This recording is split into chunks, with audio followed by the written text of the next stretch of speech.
जय हिंद फ्रेंड्स। स्वागत है आपका विज़न पॉइंट में, जिसमें आप क्लास 9th के चैप्टर नंबर 5 के जीवन की मौलिक इकाई कोशिका के बारे में हम अध्ययन कर रहे थे। और पहला पीडीएफ का पन्ना ख़त्म कर चुके थे, दूसरा भी ख़त्म कर चुके थे, जिसमें कोशिका के बारे में पढ़े, खोज किसने किया, कब किया, कैसे किया, पादप कोशिका क्या है, जंतु कोशिका क्या है, ये सब पढ़ लिए थे। उसके बाद लक्षण कैरेक्टरिस्टिक्स पढ़ चुके थे किसका, यूकारियोटिक और एक कोशिका बहुकोशिकीय के। और ऑर्गेनाइजेशन के रूप में अगर हम देखें तो प्रोकैरियोटिक यूकारियोटिक के लिए भी हम देख चुके थे। आज हम पढ़ने वाले हैं कोशिका, सेल शेप, सेल का आकार के बारे में हम पढ़ने वाले हैं आज। तो चलिए जल्दी से जानते हैं क्या है ये सारी चीज़। कोशिका का विभिन्न आकार व आकृति होती है। क्या होता है?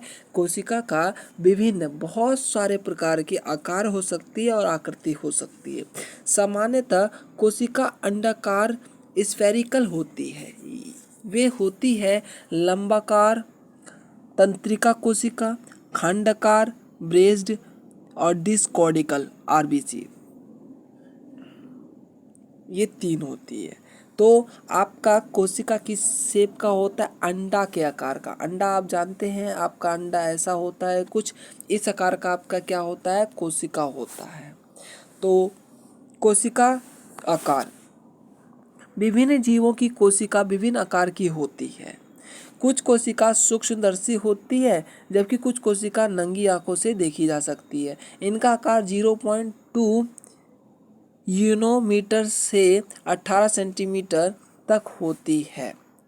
अब देखिए क्या बोला है, विभिन्न जीवों की कोशिका विभिन्न आकार की होती है। मतलब अलग अलग जीव का अलग अलग कोशिका आकार होता है। कुछ कोशिकाएं सूक्ष्मदर्शी होती है। अब ये सूक्ष्मदर्शी यहाँ पे मतलब ये है कि कुछ कोशिकाएं ऐसे होते हैं जैसे जो कि आप सूक्ष्मदर्शी की सहायता से ही देख सकती हैं, नंगी आंखों से बिल्कुल नहीं। उसी प्रकार अगर हम बात करें, जबकि कुछ कोशिकाएं नंगी आंखों से देखी जा सकती है, जिसका आकार 2 नैनोमीटर से लेकर के 18 सेंटीमीटर तक होती है, जिसे आप नंगी आंखों से, नंगी आंखों का मतलब है खुली आंखों से बिना सूक्ष्मदर्शी की सहायता से देख सकते हैं। जिसमें कि आपका पहला पॉइंट है, एक बहुकोश के जीव का आकार सामान्यतः 0 से 30 मिली न्यूटन होता है। यहाँ पे mn का मतलब क्या है वो आगे हम जानेंगे, न्यूटन नहीं होता है, गलत बोल दिया मैंने, हम सॉरी। आगे पढ़ते हैं। सबसे बड़ी कोशिका शुतुरमुर्ग का अंडा 15 सेंटीमीटर लंबा वो 8 सेंटीमीटर चौड़ा होता है। एक नंबर के क्वेश्चन में आ सकता है कि सबसे बड़ी कोशिका किस जीव का होता है या जंतु का, तो आप बोलेंगे शुतुरमुर्ग, जिसका कितना होता है 15 सेंटीमीटर से लेके 8 सेंटीमीटर तक। सबसे छोटा कोशिका माइक्रोप्लाज्म 0.1 का होता है। मनुष्य का अंड लगभग 0.1 मिलीमीटर लंबा होता है। समझ में आ गया? आई होप आपको समझ में आ रहा होगा। ये आ रहा है तो लाइक शेयर सब्सक्राइब करना बिल्कुल ना भूलें। अगला है कोशिका के भाग, कंपोनेंट्स ऑफ सेल। कोशिका के भाग के बारे में बात करें हम तो सामान्यतः कोशिकाओं के विभिन्न भाग कोशिका अंगक कहलाते हैं। कोशिका के विभिन्न भाग, अलग अलग भाग की बात करें तो वो क्या कहलाती है? कोशिका अंगक कहलाती है। जो कि विशेष कार्य संपन्न करती है, जो कि अलग अलग महत्वपूर्ण विशेष कार्य को क्या करती है? संपन्न करती है। सामान्यतः कोशिकाओं के 3 मुख्य भाग होते हैं। अगर मैं बात करूं, मैंने ली कि इस कोशिका के कितने मुख्य भाग होते हैं, तो 3 मुख्य भाग होते हैं। पहला है प्लाज्मा झिल्ली, जिसे आप सेल मेम्ब्रेन्स कहते हैं, इंग्लिश में मेम्ब्रेन। दूसरा है केंद्रक, जिसे आप न्यूक्लियस कहते हैं। और कोशिका द्रव, जिसे आप साइटोप्लाज्म कहते हैं। आगे की बात करें, कोशिका झिल्ली। अब ये कोशिका झिल्ली क्या होती है? तो कोशिका झिल्ली का प्लाज्मा झिल्ली या प्लाज्मा लेमा कहते हैं, प्लाज्लेमा कहते हैं। कोशिका झिल्ली को दूसरे नाम से प्लाज्मा झिल्ली या प्लाज्मा लेमा कहते हैं। यह प्रत्येक कोशिका को दूसरी कोशिका के कोशिका द्रव्य से अलग करता है। क्या करता है? ये जो कोशिका झिल्ली होती है, सेल मेम्ब्रेन होती है, एक कोशिका की दूसरी कोशिका से क्या करती है? द्रव्य कोशिका को अलग करती है। यह जंतु कोशिका व पादप कोशिका दोनों में पाई जाती है। जानवर और पौधे दोनों में पाए जाते हैं। यह जंतु कोशिका में सबसे बाहरी झिल्ली व पादप कोशिका में से कोशिका भित्ति सेल वॉल के नीचे पाई जाती है। जैसे मान लीजिए एग्जाम्पल के तौर पे ये मनुष्य है, बनाना तो नहीं आता है लेकिन बना देते हैं आपके लिए। मनुष्य है तो इसके बाहरी हिस्सों पे प्लाज्मा कोशिका झिल्ली सेल मेम्ब्रेन दिखता है, ठीक है, ये स्किन के ऊपर जो नीचे आप देखते हैं, ठीक है। और बाकी अगर हम बात करें पौधे में, तो पौधे में कहाँ होता है? जैसे मान लीजिए हम पौधा बनाते हैं ऐसा, तो ये जो आपका सेल वॉल मैंने बताया था, ये जो सेल वॉल होता है इसके नीचे वाले परत में ही को ही आप क्या कहते हैं? सेल मेम्ब्रेन कहते हैं, या सेल वॉल या कोशिका झिल्ली कहते हैं। उसके बाद है आपका यह प्रोटीन व लिपिड की बनी होती है। अगर एक नंबर में क्वेश्चन आ जाए कि कोशिका झिल्ली सेल वॉल किससे बना होता है, तो आपका आंसर होना चाहिए लिपिड तथा प्रोटीन। आई होप आपको समझ में आ रहा हो। समझ में आ रहा हो तो लाइक शेयर सब्सक्राइब करना बिल्कुल ना भूलें।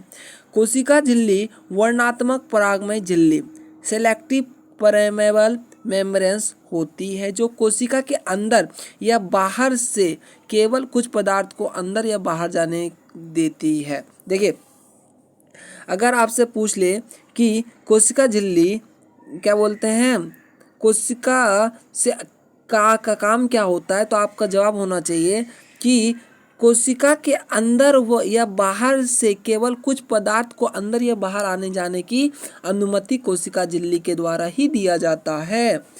सिंगर और नाइक्लोसन के फ्लड मोसियस मॉडल सिद्धांत के अनुसार यह एक प्रोटीन सतह है जो कि लिपिड की दो सतह के बीच सैंडविच की तरह होती है, जो कि 75 मोटी होती है। मतलब सिंगर और नाइक्लोन्स एक दो वैज्ञानिक थे जिनका फ्लड मोसियस मॉडल है, सिद्धांत है, प्रिंसिपल है। उनका कहना था जो कोशिका झिल्ली है यह एक प्रोटीन की सतह है जो कि लिपिड की दो सतह मतलब मान लीजिए ये लिपिड है, दो सतह हो गया, एक और दो, इसके बीच में सैंडविच खाए हैं ना, सैंडविच के बीच में क्या होता है? पनीर होता है, और क्या बोलते हैं, बहुत सारे आलू का टिक्की होता है, और क्या बोलते हैं, पनीर होता है, और क्या होता है, जो भी होता हो, प्याज होता है। वैसे ही ये भी क्या होता है? इन दोनों के बीच में होता है। आगे बात करें, यह लचीला होती है जो कि मोड़ी तोड़ी और दोबारा जुड़ सकती है। ये क्या होती है? लचीली होती है, इलास्टिक होती है नेचर में, जो कि मोड़ी जा सकती है, तोड़ी जा सकती है और फिर दोबारा जोड़ी जा सकती है।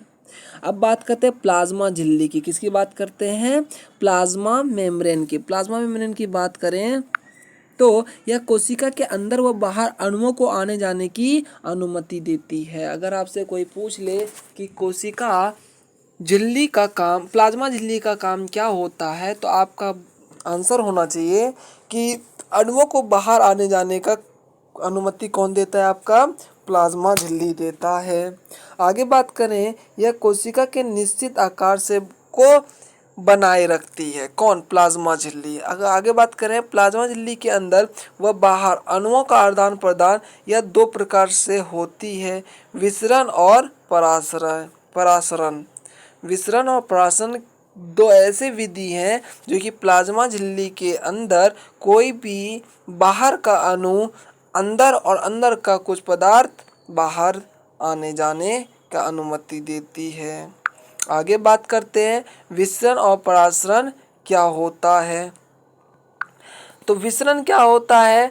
उच्च सांद्रता से निम्न सांद्रता की स्वतः गमन करती है।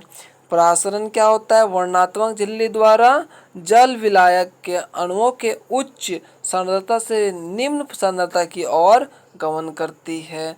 मतलब विसरण की बात करें, उच्च सांद्रता मतलब हाई डेंसिटी से लो डेंसिटी की तरफ ये क्या करती है? गमन करती है, चलती है, वो रहती है, जाती है। या फिर परासरण जो है वर्णात्मक झिल्ली द्वारा जल विलायक के अणुओं का उच्च सांद्रता से निम्न सांद्रता की ओर होती है। मतलब जल में जो विलायक होता है, बहुत सारी चीज घुले होते हैं, उसमें उच्च हाई डेंसिटी से लेकर के मतलब लो डेंसिटी तक ये क्या करता है? गमन करती है, जाती है। दूसरा है, यह दोनों पदार्थ की सांद्रता को समान करती है। दोनों पदार्थ की सांद्रता को समान करती है, और यह दोनों पदार्थ की सांद्रता को समान कर देता है। मतलब दोनों का एक ही काम होता है। इसमें है ठोस, द्रव, गैस तीनों में संभव होता है विसरण, लेकिन परासरण सिर्फ और सिर्फ केवल द्रव्य माध्यम में ही संभव होता है। जैसे पानी हो गया, जैसे दूध हो गया, इस सब में। आगे है, अपनी सांद्रता में अंतर के आधार पर विभिन्न पदार्थ गति करने के लिए स्वतंत्र होते हैं। और इसमें परासरण में केवल विलायक गति करने के लिए स्वतंत्र विलय नहीं है। आगे बात करते हैं बाहरी परासरण और अंतः परासरण। बाहरी परासरण मतलब होता है कोशिका के अंदर से विलायक का बाहर गमन करना, बाहरी परासरण कहलाता है। और अंतः परासरण होता है कोशिका के बाहर से विलायक का अंदर की ओर गमन करना। अगला टॉपिक है